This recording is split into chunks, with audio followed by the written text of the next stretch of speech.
A good lesson, a good piece of advice that I've gotten for anybody, including myself, who gets into politics is one, don't idolize politicians, and I think more than ever, don't idolize political pundits.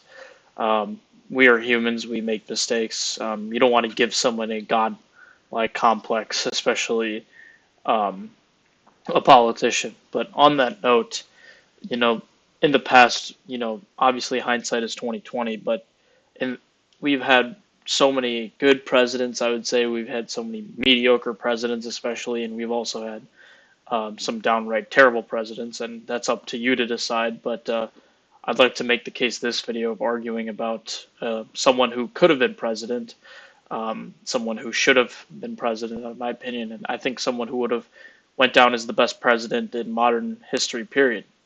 And this guy, before I say his name, I guess to build suspense, he's a self-made billionaire, tech entrepreneur.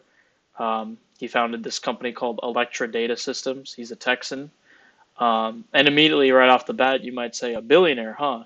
You're supporting a billionaire. Billionaires are bad people and this and that. But if you would watch the way he talks, his upbringing, he's a self-made billionaire, all those sort of things. I can't, in good conscience, detract him as like someone who's less human, less in touch with humanity, just because he's a billionaire. Of course, there are billionaires out there, and you probably know many of them who are super out of touch with humanity, don't know a single thing of what it's like to be in the middle class. But I think this man is much more different. This guy, he ran as an independent, technically a Reform Party candidate, in 1992 and 1996, and he was arguably the most successful third-party candidate in U.S. history. He won 19, almost 20%, 1 in 5 of the popular vote in 1992, but he didn't win a single electoral vote, so maybe goes to show how the two-party system could use a rehash.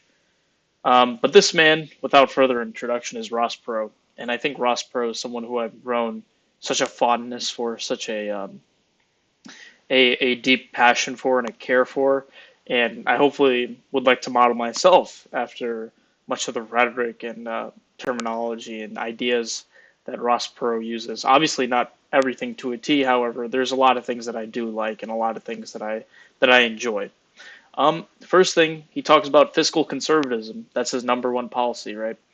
A lot of people might think fiscal conservatism means spend a lot of money on the the military and cut the taxes for the super wealthy, but that's not really what it is, per terminology speaking.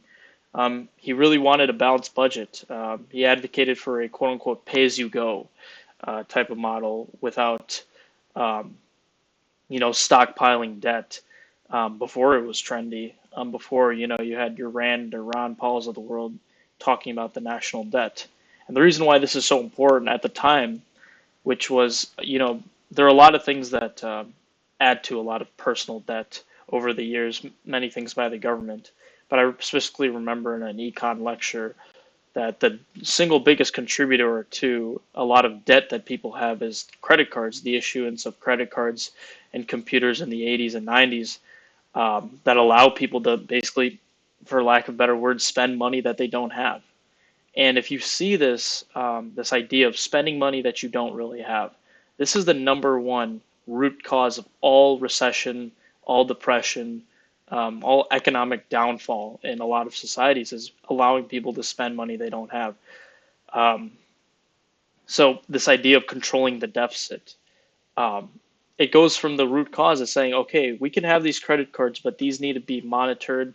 These need to be, regulated heavily so that these credit card companies can't get away with, charging people these obscene amount of interest rates, credit card debt limits, all these sort of things. Like imagine how different our world would be if, you set a personal budget with your credit card company and, maybe you can go a little over your salary and this and that, so the credit card company is allowed to make money. But there is a limit to it. You can't just, spend as much as you'd like, or damn near maximum, where you're drowning yourself in debt. And I've spoken to a lot of people who work for credit card companies, and they just say the margins are absolutely absurd in terms of how much the credit card companies make. And I think justice should be served to that. But regardless, credit cards aside, this idea of fiscal conservatism is something that I've always admired much, and I think that was most prevalent in 2024 when, inflation rate was going down, but the interest rate wasn't. And why is that? Because we have so much debt that just gets passed on to the consumer. This idea that this Keynesian theory that in the long run world debt is untrue. The government stockpiling all this debt is at the expense of the consumer. And the funny thing is, it's like even though Trump and the Republicans are pro cutting spending and cutting taxes and so forth, Congress has it set up that the mandatory spending, that no matter what, Congress is going to spend this amount of money, is always going to exceed the revenue that the government takes in. So we're always going to be spending on a deficit, which, in my opinion, is absolutely absurd. But moving on, he definitely was his number one thing is he was outspoken against NAFTA before it was cool, and I think NAFTA was terrible. A lot of economists will tell you that NAFTA didn't really do much, but the fact that it really didn't do much, I think, speaks volume about its unnecessary need, its unnecessary usage. This idea of artificially, opening the floodgates so that Mexico would take in all of this, these jobs and whatnot. That's a little conflated. I am a free trade proponent, but this idea that the American worker is something of lesser value at the expense of you know more the costs of goods are going to be cheaper, sure, but if people aren't making any money, there is no need for cheaper goods. But yeah, another thing, government reform. He wanted to run government like a business. This was Donald Trump's platform in 2016, but I would like to argue that he didn't run it like a business. I think the government should be run by a business. Why? Because it has nothing but 300 million shareholders, being the American taxpayers, and it takes in revenue, it takes in profit. So, understanding that the best way to run a business is to deliver to your shareholders and deliver the most profits makes sense to me. And I like how Ross Perot talks about this, and he talks about it in a much more compassionate way than a lot of other, um, laissez-faire people tend to speak in terms of, yeah, of course the government is going to take care of you when you need it, just like a company. However, to say that innovation and, things like that, socialism is the answer, in my opinion, it's not. Um, Another thing, he talked about healthcare. He supported universal coverage, believe it or not. This pro billionaire capitalist, he supported universal healthcare, but he talked about it in a different way through market based reforms, not government takeovers. This idea that that universal healthcare can only be done if a government were to nationalize all of healthcare is ridiculous, in my opinion. It doesn't get the innovations that we want and the prices that the cheapest affordability. But Ross Perot was a very big backer of cost controls, fraud reductions, and preventative care. I think the underlying issue with healthcare in this country is this idea that the pharmaceutical companies and the politicians are on the same team. Democrats want you to go against the politicians, these upper elites. The Republicans want you to go against, um, the pharma companies, or vice versa. I've seen Republicans appeal to politicians and whatnot. So this idea of like, you know, pointing the finger at two different supposed entities when in reality these entities are on the same team is kind of funny to me. But I think the reason why Ross Perot made such an impact is because of the way he presented himself, the way he sold his ideas, and the way he marketed his policies. He was a straight talker. He celebrated this idea of business success, this idea that you can come to this country and you are going to be successful if you want to put in the work, and you will be fairly compensated. And I think that's a good thing. I think capitalism is a good thing. And I know, the evils of capitalism definitely persist, and Karl Marx is very adamant about that.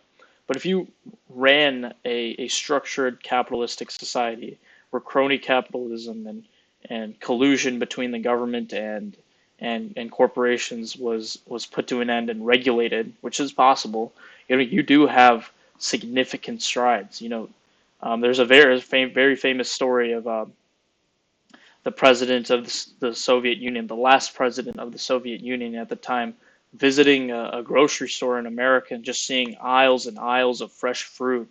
Um, every season of the year, there's fresh fruit, vegetables, groceries for people to eat, cheap prices. That doesn't happen anywhere but capitalism. I think I would be a hypocrite to say that I don't like capitalism because I've seen it firsthand of the ability for my parents to rise us from lower middle class to middle to upper, even upper middle class, and all the opportunities I've gotten with it. I would be a hypocrite to say that I can't support capitalism. But he was also talked about other things that I enjoyed, like patriotism and integrity. I think it is good to have a patriotic society, not a nationalistic society, but a patriotic society, because that idea of like a shared culture that we have.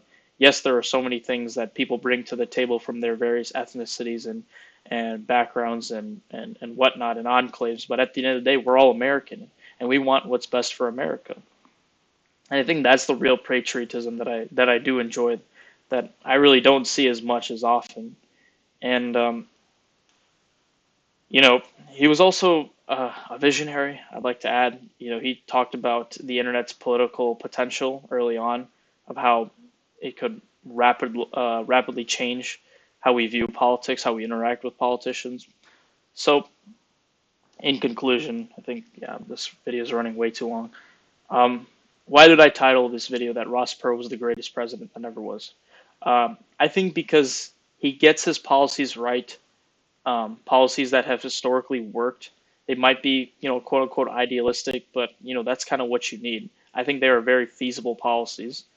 Um, but I think he's just a representative of the vast majority of people who, don't want to choose between the lesser of two evils. They want to, stick it to the the basics, see what's been working, what works, and want to know BS, but at the same time empathetic person in the White House. And I think Ross Perot checked most, if not all, of those boxes. And the reason why I don't think a Ross Perot like figure is successful these days is because his policies are so nuanced and require so much understanding. And he would actually rent out time slots on national television, 31-hour segments explaining his policies in excruciating detail. And why shouldn't he? Those are very refreshing and nice to see. But unfortunately, with the social media, TikTok being only a minute long and tweets only 200 characters, what can you do, right? What can you do? But I see still hope. This idea of podcasting and other forms of social media have made the runs. But yeah, if anybody wants to know, what would a politician pathic look like, I think Ross Perot definitely has a lot of the sauce that I've been craving as someone who is inspired and maybe one day hopes to run for an office of some sort. But yeah, thank you for watching, and I hope you enjoy your day.